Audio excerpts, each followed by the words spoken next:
नाना जी, ये तो गाड़ियाँ हमारा पीछा कर रही हैं। उनको किसने कहा था मेरे पीछे आने के लिए गाड़ियाँ लेके? आप जानते हो ना? नहीं मतलब हाँ, क्या है, ये लोग सब कबाड़ी हैं। कबाड़ी वाले की महंगी गाड़ी होती है। ये कबाड़ बेचना चाहते हैं। अब ये 5 पैसे का प्लास्टिक ले रहे हैं किलो के हिसाब से। भाई मैं नहीं बेचना चाहता इनको। नाना जी, ये तो जोर जबरदस्ती हमारे पीछे आ रहे हैं। एक काम करो, आप बैठो, मैं इनसे बात करके आता हूँ। रुक बेटा, शांति से काम ले, कोई जोश दिखाने की जरूरत नहीं है, छोड़ना। नाना जी, आप घबराइए मत, जब तक मैं आपके साथ हूँ आपको कुछ भी नहीं होगा। मैं बात करके आता हूँ। बेटा ध्यान सुन, अंश सब अलर्ट हो जाओ, जनरल पे नजर रखना। अरे बेटा उसे जरा शांति से बात करना। अंश, जनरल का आदेश है, अपने हथियार नीचे रखो। ओए, जब हमारे नाना जी मना कर चुके हैं कि वो नहीं बेचेंगे तो हमारे पीछे क्यों कर रहे हो? क्या तुम्हारे कानपुर में हड़ताल है क्या? सुनाई नहीं दे रहा हम क्या कह रहे हैं? जब अच्छा दाम मिलेगा तो बेचेंगे, दाम नहीं मिलेगा तो नहीं बेचेंगे। अब बोलो, चाहिए कि नहीं? अरे चाहिए बाबा। एक काम करो, कबाड़ी वाला सामान लेके आओ और पैसा लेके जाओ, ठीक है? क्या था? सुनो ना, इनकी ड्रेस देखकर ये कबाड़ी वाले कहाँ से लग गया? ऐसा लग रहा है जैसे माफिया के लिए। तुम क्या सोच रही हो, यहाँ पे माफिया कहीं ना आएंगे? शायद मैं ही ज्यादा सोच रही हूँ।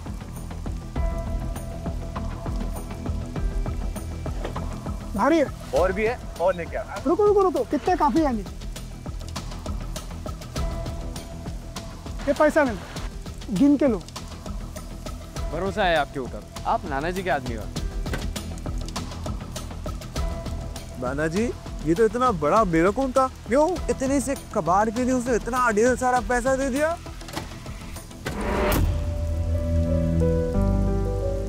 5 लाख देखकर कितना खुश हो गया है। इसका मतलब मेरा बच्चा इस साल कैसे रहा होगा? ये तो एकदम मस्ती लग रहे है। नाना जी, असली है पूरा। अब इतने पैसे मिल गए तो अब हमें पाव भिगो भिगो के नहीं खाना पड़ेगा पानी के साथ।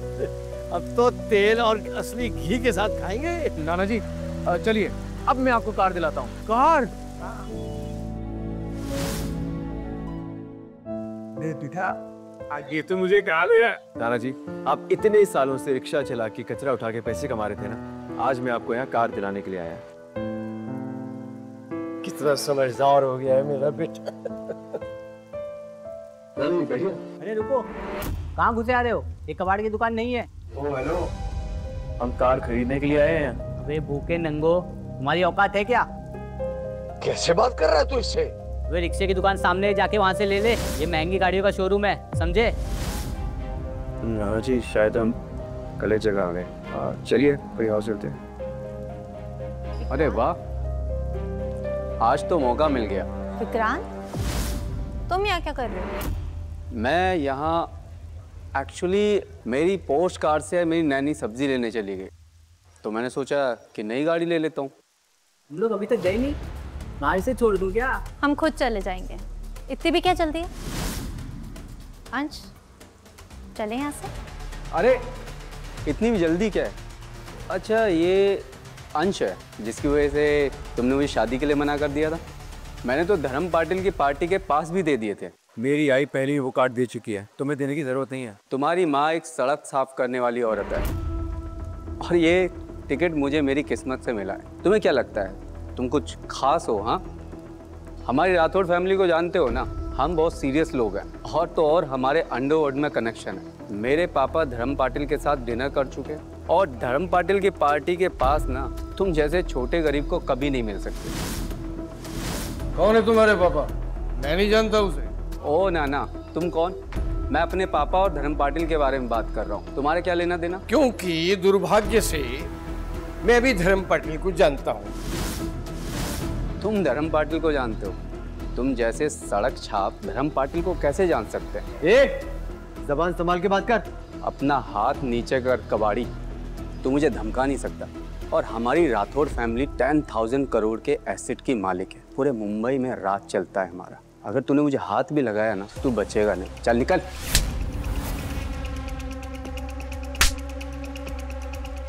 सर, आप ठीक तो हैं? इस बुढ़े को तो मैं छोड़ूंगा नहीं। अगर मेरे पोते पे कोई हाथ उठाएगा या आवाज ऊंची करके बात करेगा तो नाना को तो बीच में आना ही पड़ेगा ना। नाना जी, आपने तो विक्रांत को ही थप्पड़ मार दिया। मैं तो पहले ही समझ गया था कि इसके माँ बाप ने इसे कुछ नहीं सिखाया। इसके माँ बाप को सीख देने के लिए ये करना बहुत जरूरी था। अच्छा, अब तुम सब बचोगे नहीं। ले आओ। एक मिनट विक्रांत, नाना जी और अंश की तरफ से मैं माफी मांगती हूँ। ठीक से न जाने दो। छोड़िए ना सर, एक गरीब बूढ़े आदमी से क्या लड़ना, और इस बूढ़े को कुछ हो गया तो बेकार में इस मरेले को मुआवजा देना होगा। नाना जी जाने दीजिए सर, छोड़ दीजिए। ठीक है, मैं झगड़ा नहीं करूंगा। और सुनो, इन दोनों को यहाँ से तुरंत लेकर निकल जाओ।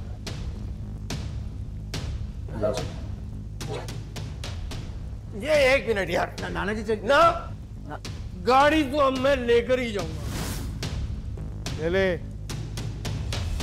ये कार्ड है मेरा, जितने पैसे लगेंगे गाड़ी के निकाल लेना, और गाड़ी देखने को मिलेगी ना। ये क्या है? अबे बुड्ढे, ये कार्ड से तू क्या उखाड़ लेगा? कचड़ा है ये, कचड़ा। नाना जी ओवर एक्टिंग मत करिए, ये किसी बैंक का एटीएम कार्ड नहीं है। वाकई बड़ा भुलक्कड़ निकला यार। मैं अपना सुपर ड्रैगन कार्ड तो लाना ही भूल गया। देखो भाई, अभी मेरे पास पैसे नहीं है, मगर एक फोन करूंगा पैसे आ जाएंगे। तू गाड़ी दिखा बस। अबे बुड्ढे, है तो तू कबाड़ी और शौक अमीर गाड़ियों के। चल निकल यहाँ से पतली गली से। अरे मैनेजर, अगर ये गाड़ी देखने आए तो देखने दो। अब देखते हैं कि ये कौन सी गाड़ी अफोर्ड कर पाते हैं। लेकिन मेरी एक शर्त है। कैसी शर्ट? अगर तुम गाड़ी अफोर्ड नहीं कर पाए, तुम और तुम्हारे बुढ़े नाना मेरी नई कार को अपनी जुबान से चाट कर साफ करोगे। शर्त है मंजूर? तो ठीक है, मैं भी गाड़ी लेकर ही जाऊंगा। नाना जी आपने सुना नहीं क्या? ये गाड़ियाँ बहुत महंगी हैं, हमारे लिमिट के बाहर हैं। चलते हैं यहाँ से। तू टेंशन मत ले बेटा, अरे पैसों का तो कहीं ना कहीं से इंतजाम हो ही जाएगा। अच्छा भाई, तेरी शर्त मंजूर है हमें, लेकिन हमारी भी एक शर्त है। जिसमें हाथ रखा वो ले ली, और वो गाड़ी तेरी गाड़ी से महंगी हुई तो फिर तू 3 बार झुक के मेरे पोते और मेरी पोती बहू को पैर छू के सॉरी बोलेगा। मंजूर है? देखा मैनेजर, ये बुढ़ा कह रहा है कि इसकी कार मेरी कार से ज्यादा महंगी होगी। मैं भी देख लेता हूँ। नाना जी मुझे आई ने कभी बताया नहीं कि आप रख करो। नहीं चलो लेट हो रहा है, गाड़ी दिखाओ, चलो। नाना जी वाह भाई वाह। यार ये अंश का परिवार कुछ ज्यादा ही दिखावा नहीं करता है। मतलब यहाँ पे कोई गड़बड़ हो गई तो हम क्या करेंगे? आगे अभी विक्रांत ने अंश को बहुत डरा दिया था, और नाना जी ने ये सब अंश की इज्जत बचाने के लिए किया। सब दिखावा, पता है दिखावा है, लेकिन एक लिमिट होती है ना दिखावे की। बहुत जल्दी पकड़े जाएंगे, देखिए। मेरे को ये काली वाली गाड़ी बहुत पसंद आई है। नहीं, वैसा देखा जाए तो सब गाड़ियाँ बहुत अच्छी हैं। एक काम करो, सबके सब पैक कर दो। ये सारी गाड़ियाँ मिला के तो आपके 8 करोड़ हो जाएंगे। नाना जी ये कुछ ज्यादा हो गया, ये गाड़ियाँ हैं, गुलाब जामुन नहीं। लगता है तुम्हें पता भी नहीं होगा कि ये गाड़ी राजा ने धर्म पाटिल के सम्मान में बनवाई थी, क्योंकि उसने धमाकों से शहर को बचाया था। और ये गाड़ी मिलिट्री ग्रेड के मटेरियल से बनी हुई है, और 20 मिलियन तो बहुत छोटी सी बात है। और सबसे इम्पोर्टेंट बात यह है कि इस गाड़ी को खरीदने वाले का बैकग्राउंड चेक होता है। पता है तुम्हें ये सब? जिसके पास सुप्रीम ड्रैगन कार्ड है ना, वही इस गाड़ी को खरीद सकता है। क्या बात है, ये सब कबाड़ी इस गाड़ी को खरीदने के सपने देख रहे हैं। मैं मैनेजर हूँ, उसके बावजूद मैं इस गाड़ी को खरीद नहीं सकता। तेरी बातों से तो ये लग रहा है कि ये गाड़ियाँ मेरे लिए ही बनी है। अंश अपने नाना को समझाओ, 20 मिलियन क्या, सुप्रीम ड्रैगन कार्ड 20 लोगों के पास भी नहीं है दुनिया में, और तुम्हारे नाना जी तो कबाड़ी वाले हैं। नाना जी रहने दीजिए आप, ये बहुत ज्यादा हो रहा है। अरे बेटा तू चिंता मत कर, मैं तुझे मायूस नहीं करूंगा। अगर इस शहर में ये काली गाड़ी खरीदने के कोई लायक नहीं है ना, तो फिर ये समझ ले कि इस गाड़ी के कोई और लायक है ही नहीं। ये बुक्कड़ औकात से ज्यादा बोल रहा है। नाना जी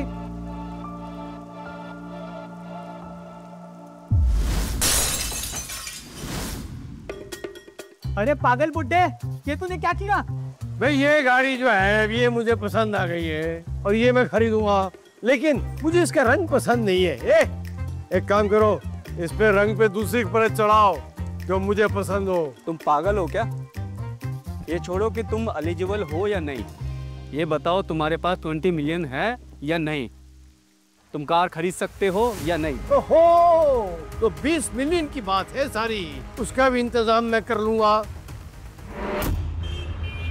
सर, क्या आप धर्मपाल पाटिल की पार्टी हमारे राठौड़ परिवार को संभालने के लिए दे सकते हैं? हमारे लिए बड़े गर्व की बात होगी। बस मेरा भरोसा मत तोड़ना, सही से काम करोगे तो आगे बढ़ोगे, वरना समझ गया सर। सर सुनो, मुझे अभी अभी 10 मिलियन चाहिए। सर क्या हुआ सर? पाटिल साहब का फ़ोन था, आप मुझे उनसे मिलवा सकते हैं? मैं उन्हें बहुत अच्छी तरह से जानता हूँ, इस मामले में मैं आपके काम आ सकता हूँ सर। जितना तुमसे कहा है उतना ही करना, ज़्यादा दिमाग मत चलाना। शुक्रिया सर, शुक्रिया। गुड्डे, मुझे दिखाना 20 मिलियन तुझे कौन देने वाला? नाना जी, आप कितनी लंबी लंबी नक पीती है, हमारे घर की हालत सब जानते हैं। हमें अगर मुसीबत को लेके आप तू टेंशन मत ले, पैसा तो अब मैं मंगाते ही रहूंगा। को देख कैसे अभी 20 मिलियन अभी आते हैं, अभी 10 मिनट में। इधर ही देख। हेलो, 10 मिनट हो गए बुड्ढे, बताओ किसको कॉल किया था? अरे अरे सब्र कर। जिसे लग्जरी कार शोरूम से धक्के मिले थे, अब उसके लिए शोरूम के दरवाजे खुद खुल रहे हैं। असली औकात का असली तमाशा अभी बाकी है। Don't miss what happens next. Download Pocket TV now to watch the full story.